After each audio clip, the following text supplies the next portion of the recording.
time is 1 AM and it is the 1st of March, and this morning we got up at 5:30, well sort of yesterday now really, and went and worked for Natural Resources Wales in South Wales, and then we did that, caught a load of fish, went home, got changed, swapped nets around, swapped the truck around, and then we drove up here 185 miles to Heysham, and we're going on a ferry to the Isle of Man, aren't we, David?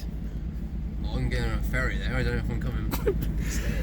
And we've got to fill in landing cards and proof of vaccination, which is alright for me. Is it alright for you, Ben? Yeah, it's alright for me and Ben. Dave, how about you? Well, they're just a fucking pea-sized rock, and they're scared about COVID. Yeah, I mean, that's the least of our worries, because Dave doesn't really like a wash, and his feet really smell like actually quite bad. He'll have some fungal infection and he'll blame it on being in waders rather than actually cleaning his feet, and it's hideous. But more's the pity, he might not even get in the country as yet, because he doesn't like needles, so he didn't have a vaccine. But we'll have to see. But it's all good fun. We've probably, you know, by the time we get there we'll have been up 24 hours, and then we've got to do some netting, but probably just be me and Ben like the old days, because Dave will probably be at the old I don't know what they do with them. What do they do with them? Yeah, what do they? Send them to Ukraine. Yeah, that's a good idea. They could send you out there. Your foot odour would, pesky Ruskies would soon leave Ukraine alone if they caught a whiff of that.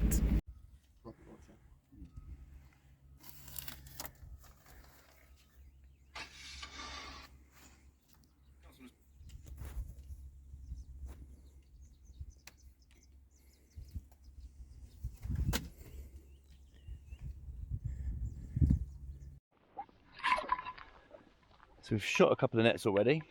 Beautiful day on the Isle of Man today. As Ben's going to do a nice edit about the plants, but basically we planted and stocked all these lakes years ago. They're all lined pools, not that you'd know. And this is just the Tench lake. Simon, the owner, wanted to have a Tench lake. He did put 3 sunken islands in the middle, 3 or 4, like plastic containers with lilies in, so we have to avoid those with the nets. But as soon as we got here this morning, same old story, sun's up there. First sunny banks down here in the morning, and when we were shooting this, it looks a bit higgledy-piggledy because we're trying to avoid these pots which are there, and all we're doing on this lake is, before we potentially move a few more fish into here, we're going to see how they're doing. We haven't been here for 4 years, I think, and as is quite common with Tench in the colder months, they're sat where the sun comes up. This is the first bank the sun hits in the morning, and there's at least 200 pound weight of 1 to 4 pound tench in that little bit there. And you'll see on Ben's edit where it's fascinating. Dave can pluck them out. You could literally walk in there with no equipment, nothing, just get on your hands and knees and you can pluck them out, and they're stunning fish. And you can see some old damage from cormorant marks, and the reason they're in there predominantly so tight is completely down to predation. So again, we promote decent plant growth, correct use of plants. This variegated sedge is lovely. You've got the iris at the back. Yes, you can always trim it back, but the reality is these beautiful big tench are hiding in there, and you can obviously fish alongside here, just a maintenance thing. Just trim them up a bit so you can fish alongside there, and you'll catch them all day long. So yeah, plants are good. We've also got a special guest on one of Ben's videos coming up soon, who's going to back up all our thoughts and recommendations about planting and why we go on about it so much, because it all helps.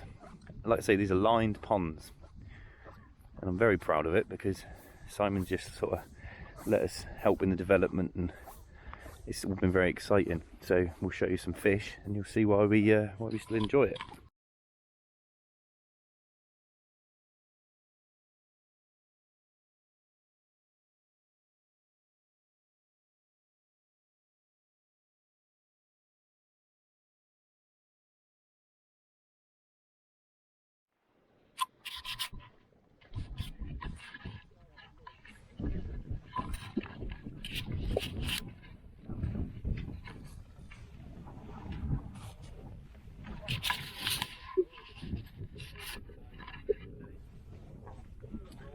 So we've split the Lodge Lake up into two, simply because we've got loads of nets, and what we find is if you try and take on a lake, even though it's quite straightforward, we've helped design this lake so it's nice and flat, fringed with plants. If you try and take a lake like this on in one go and you hit all the fish in one hit, you've got to be on the ball, cutting the lead line, keeping them all in. Now, there's a lot of people who buy their own nets tell us a lot of the time, oh, we think they're in there, and then they go away. That's because they're not net, the technique's wrong. They might have a good net, but the technique's all wrong.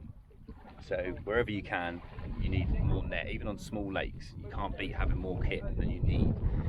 A lot of people haven't got the kit, or they can't be bothered to use it. But we know that you put the faith in your kit and your techniques and your experience, and you catch more fish. In here, we've just shown you, and again, Ben's amazing edit will show you that all around here, again, completely down to the cormorants, I supplied all the fish for these lakes many years ago from Little Fish Farm. And they're bred very well, and there's lots and lots of 6 to 8 inch carp in all the reeds all the way around, which is great. But hopefully we're going to catch a lot of tiny fish and create that space, all important space. There's a good healthy algal bloom on here. It's the 1st of March today, and we're going to plant 2 separate nets, very fine mesh, and hopefully if we can create some space, even 200 or 300 pounds weight of tiny fish would be a real result. Because those small fish that are hiding in the reeds, they just really fill into that space quite quickly. And a combination of that, thinning out the tiny fish, maintaining the plants.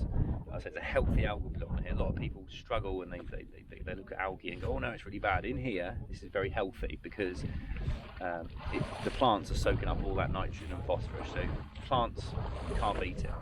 Bang on about it every video, but unfortunately it's not very glamorous, but it really saves your fish stocks.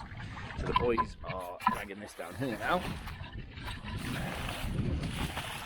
I'm going to land this net, see how we get on.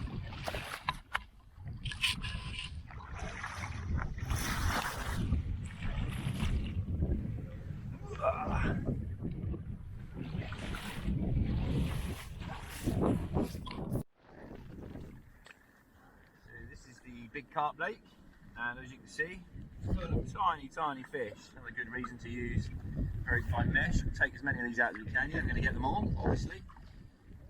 Millions of mirrors, obviously homegrown from these original stocks of fish.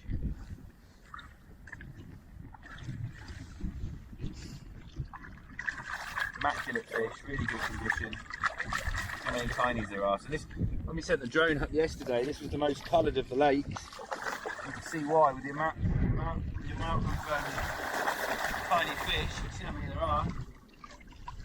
Plus, obviously, this is where most of the big carp are on site. So, get as many of these out as you can. Take a few of the very small fish out, which obviously we use around the fishery. So it's all good stuff.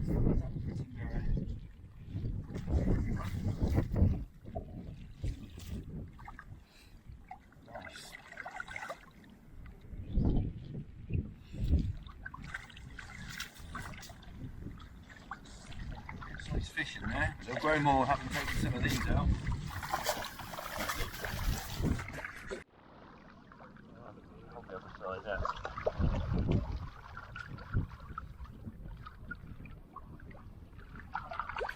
Lovely. Let me double that.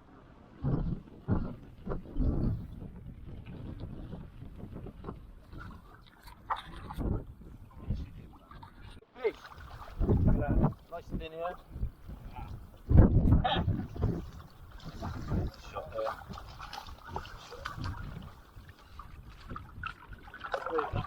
Oh yeah, it's a lovely fish.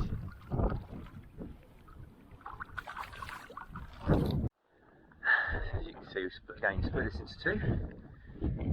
What I love about this is, like Simon said, why wouldn't you plant? You know, I mean, we fair play to him. He's listened to everything we said on our first ever meeting. This place looks like we planned it to look like. The first ever meeting we ever had, and he's followed all the advice and done a hell of a job. And you got swim, plants, you know, like I keep saying, these are lined ponds, and this is March. This is the worst it looks, and it's still green, and it's absolutely credit to him to maintain it like this. The fish all look great because he chucks a bit of food at them, It took a long time to get this developed and established, and like I keep, you know, this is the winter. You wait and see what it looks like in the summer. It's a lovely place to come fishing. Beautiful surroundings, loads of lakes with lots of different fishing. We're only permitted to bring carp, roach and tench over here, but there's good stocks of all sizes of those, and the plant life is fantastic. So obviously lots and lots of recruitment of fry, plenty of places for them to hide. Cormorants here are terrible, but yeah, with this amount of vegetation, lovely mix of the usual plants. We like to tell people that, well, it's just personally what I like. And there is bulrush that's self-seeded on the windward banks. You see there's very little on this side and quite a bit on that side. It's the same down here. We've had it many times when it sort of seeds itself. It's very aggressive. So tomorrow we're going to go along and pluck a lot of that bulrush out. The trouble with it is it's very decent strong plant, but it will take over. So if you leave it and leave it and leave it, all of it will be bulrush. We've seen it happen time and time again, and I don't want that. I want a nice mix of vegetation, nice mix of marginals, the benefits that we always keep preaching about. So as you can see, this bank, no bulrush here. All along there, none. On the other bank there's quite a bit, and it's just where the wind's blowing the spores across, and it's just getting out of control. So all you do is you go along and you can literally pluck it out, and that's what we'll be doing tomorrow. But for now, we'll see a few more fishes. You're in the best place, little one. You're beautiful. Good girl. Good girl. Oh, dear.